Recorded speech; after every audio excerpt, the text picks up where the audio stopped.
grant that to the 3 million slaves in the South? Do you We're not grant talking that, about Sam? slavery now. We'll get to that. I think you mentioned the term We're talking about slavery. secession. And you recognize the right of the western 30 counties in Virginia to secede.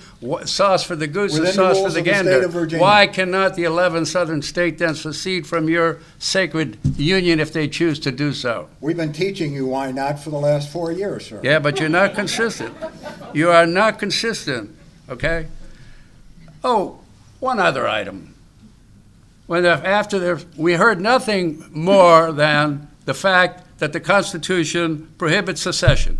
But after the first 7 states seceded, a proposal was made to amend the Constitution to do what? To prohibit secession. Well, I thought it already prohibited secession. If it didn't already prohibit, if it already prohibited secession, which is your interpretation, why was it necessary to amend the Constitution to prohibit it? Okay? We maintain that the right of secession is inherent, sacred, and lawful, and we will fight to vindicate that right. Sir, you corrected my language, but I fail to see how the terms, in order to form a more perfect union, differ much from what I had to say on that subject. Why don't we change direction a moment, gentlemen? Mr. Lincoln, what would you say has been your greatest mistake so far as president? Well, Part of being a good leader, I think, is being aware of your shortcomings and perhaps learning from your mistakes. Yeah. What has been your greatest? that's like fishing in a hatchery. When's the last time you asked a politician that question and got a good answer, sir? About a week ago. I am happy that you asked me first so I can set sort of time boundaries before it gets to Mr. Davis. As our troops go off to war, I like, from the second floor of the White House, to watch them march by down Pennsylvania Avenue.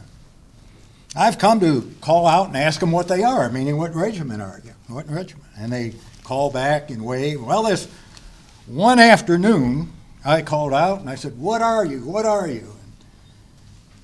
Didn't get an answer, and I called out even louder, "What are you? What are you?" And one of the gardeners downstairs yelled up, he said, "They're a regiment, you damn fool." Well, I may be a damn fool, but I'm not here to talk about my mistakes. I'll let history decide that. I know it wasn't a mistake, and that is to save this union, to keep this precious thing not only for this country, but for the whole world. And we're doing that, and we will do it. I also think that the issuance of the Emancipation Proclamation was the right thing to do. And we will see the fulfillment of that with this 13th Amendment that was just passed and is making its way through the states. It's not to say that I haven't made mistakes. I do have certain regrets. You may recall it was some sort of a assassination plot as I left my hometown to work my way over to the Capitol. Took a separate train. The cartoonists had a great field day with that, showing me dressed in women's clothes and escaping from boxcars. In a Scottish hat being scared by a cat, I remember. You see what I mean? People do tend to remember things like that. I also wish I had known Mr. Frederick Douglass. He was the first man of color that I came to know and to discuss issues with, instead of agriculture, for example. I came to realize what great knowledge he had and how truly representative he was of his people and all they had to offer our country. And they do offer it to our country. As you know, as a result of the Emancipation Proclamation, many fine young men have made their way north. Over almost 300,000 have enlisted and are now fighting with great distinction. About 10% of U.S. forces, I recall. At the present time, that is true. They are fighting for their country and they're fighting for their liberty. None of that is a mistake, and I would do all those things again. Mr. Davis, what would you consider your greatest mistake so far? If any. My greatest mistake was in not instructing our emissaries, the emissaries I sent to Europe in 1861 and 1862, to negotiate the recognition, the formal recognition of the Confederacy by the great European powers. Our representatives, Mr. William Yancey, Mr. Pierre Ross, and Mr. Dudley Mann, were very close to success in gaining the recognition, principally of Great Britain, after which Russia and other France certainly would have followed.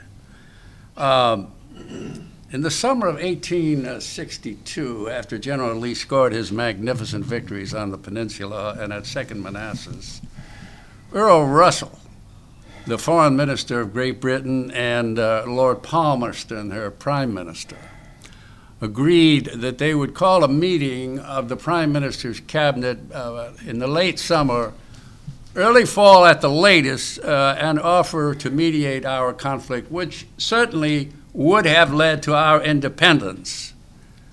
Unfortunately, they conditioned it on General Lee's successful invasion of the North, which, as we know, did not materialize. I feel certain now that if we had instructed the emissaries to offer the abolition of slavery, if we had, in exchange for recognition, if we had done that before Sharpsburg rather than later, that we would have gained the recognition which we so earnestly desired, after which her magnificent Navy, the British Navy and the French Navy, would easily have lifted Mr. Lincoln's blockade of our ports, thereby leading to our independence. Now, the abolition of slavery is not a decision we would have made lightly, but if we could have gotten our independence in exchange for it, then it would have been worth the sacrifice. Unfortunately, there was too much opposition in our Congress and among other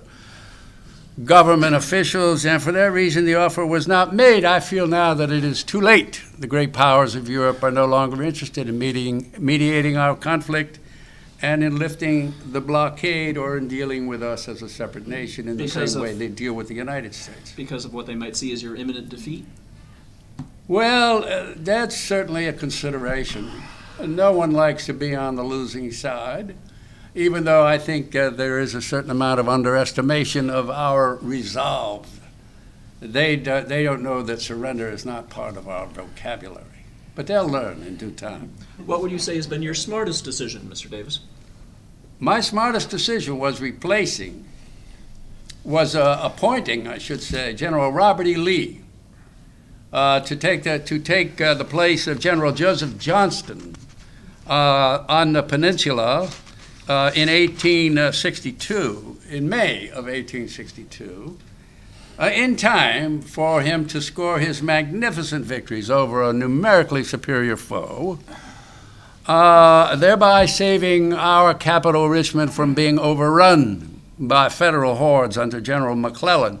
General Lee has shown himself clearly and unequivocally to be the most skillful commander in this conflict, a noble Christian warrior whose success has vindicated the justice of our cause and demonstrated the favor of the Almighty. What would you say, Mr. Lincoln, has been your smartest decision? I take it General Lee is running as his vice president the next time around. I believe, actually, Mr. Davis is precluded from running again under the Confederate Constitution.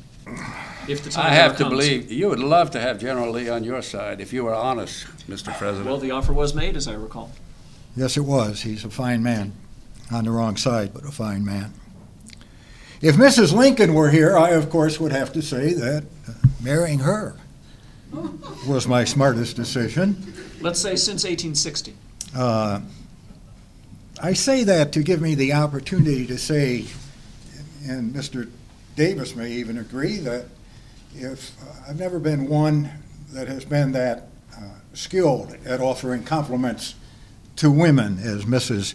Lincoln will sadly attest. But if you were to take all the work of all the poets and artists concerning women, they could not do justice to the women in this country for what they have endured in the last 4 years as their sons went off to war, many never to return, even more to return, missing limbs. So to them we owe a great, great debt. I mentioned earlier saving the Union and the Emancipation Proclamation. I'll not go into details again, but I would like to point out that the day I signed the Emancipation Proclamation, as you may recall, it had a good airing before that day, the first day of the year, 1863. We had our annual open house at the Executive Mansion. Took several hours. When I went upstairs to sign it, much at a table like this, my hand was so swollen I could barely hold a pen. And I said to Secretary Seward that, let us wait. If I am to be remembered for anything, it will be the Emancipation Proclamation. I did not want my signature to be at all shaky. That is how important it was. I think putting Grant in charge was a somewhat late but smart decision. He's a fighter. He won't quit. He won't quit. I sleep better now with him in charge, although I imagine he's causing Mr. Davis some loss of sleep these days. Mr. Davis, what would you say has been your greatest difficulty or lowest moment during the war? My greatest difficulty, frankly, is comprehending the venality and the perversity of Mr. Lincoln and other black Republicans who would sooner make war on us, the Southern people, rather than recognize our sacred right to secede, which is guaranteed by the very document which he proposes, which he professes, I should say, to uphold. You refer to him as a black Republican due to his clothes, his beard, some other reason? Black is a symbol for evil. And the Republicans, I'm afraid to say, but I must say, are evil. What they are doing to this country and to our country is evil. With you saying Yeah. it, sir, I'll take that as a compliment. Now, as to more mundane matters, keeping our armies supplied with food, clothing, and shelter, arms and ammunition has proven to be a most daunting task. And our quartermaster's department has done a magnificent job. Nevertheless, shortages assail us on every front. Despite this fact, the spirit of our men at arms is without parallel. They are resolved, as am I, and as are other members of our government, to persist in spite of every privation, every adversity, to the last drop of our blood, if need be, rather than to surrender to the purveyors of this monumental injustice. I should mention another difficulty that all governments have and all armies have, and that is internecine conflict between loyal office holders and fratricidal conflict between loyal commanders. You may know that General Bragg, for example, has been the object of so much hostility from his corps commanders and other subordinates that I had to relieve him. No lack of critics there. No lack of critics, I'll say. I had to relieve him as commander of the Army of Tennessee and make him my chief of staff. What Nathan Bedford Forrest said to him after Chickamauga, he said, "If you ever cross my path again, sir, it will be at peril of your life."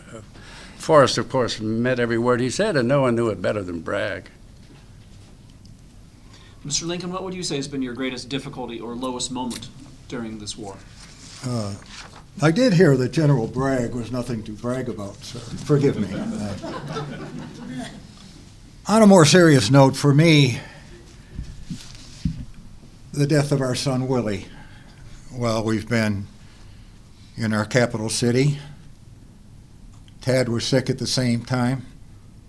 We thought for a while that we would lose both our boys. You know, we lost our young son Eddie before we came to the Capitol. Willie's loss, Mary has never been the same since. She probably never will be. I wear black until the war is over. She wears black in mourning and will always wear it, I feel.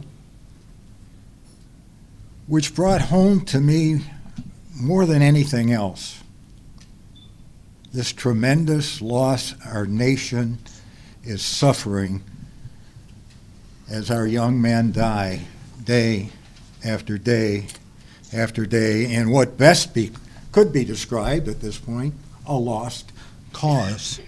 Accepting those losses has been my greatest difficulty. Not long ago, I tried to write, as I usually do, letters of condolences. I have some help with those. The thoughts are mine. I had to write a letter to a woman who had lost 5 sons. Is there any possible way of imagining what it would be like to lose 5 sons? This war must end before an entire generation is lost.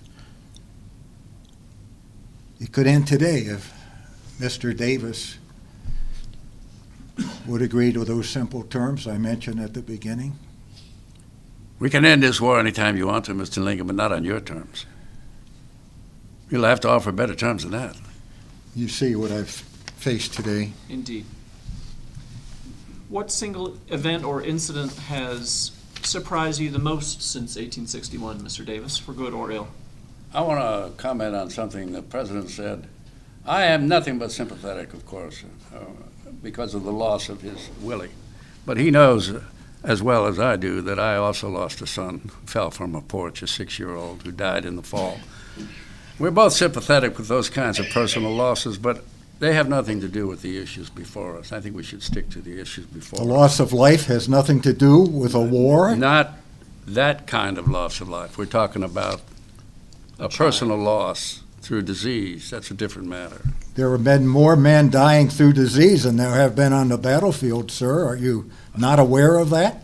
I want to talk to Mr. Boyd. I want to respond to his question about the biggest surprise. The biggest surprise was the appearance of that cheese box on a raft known as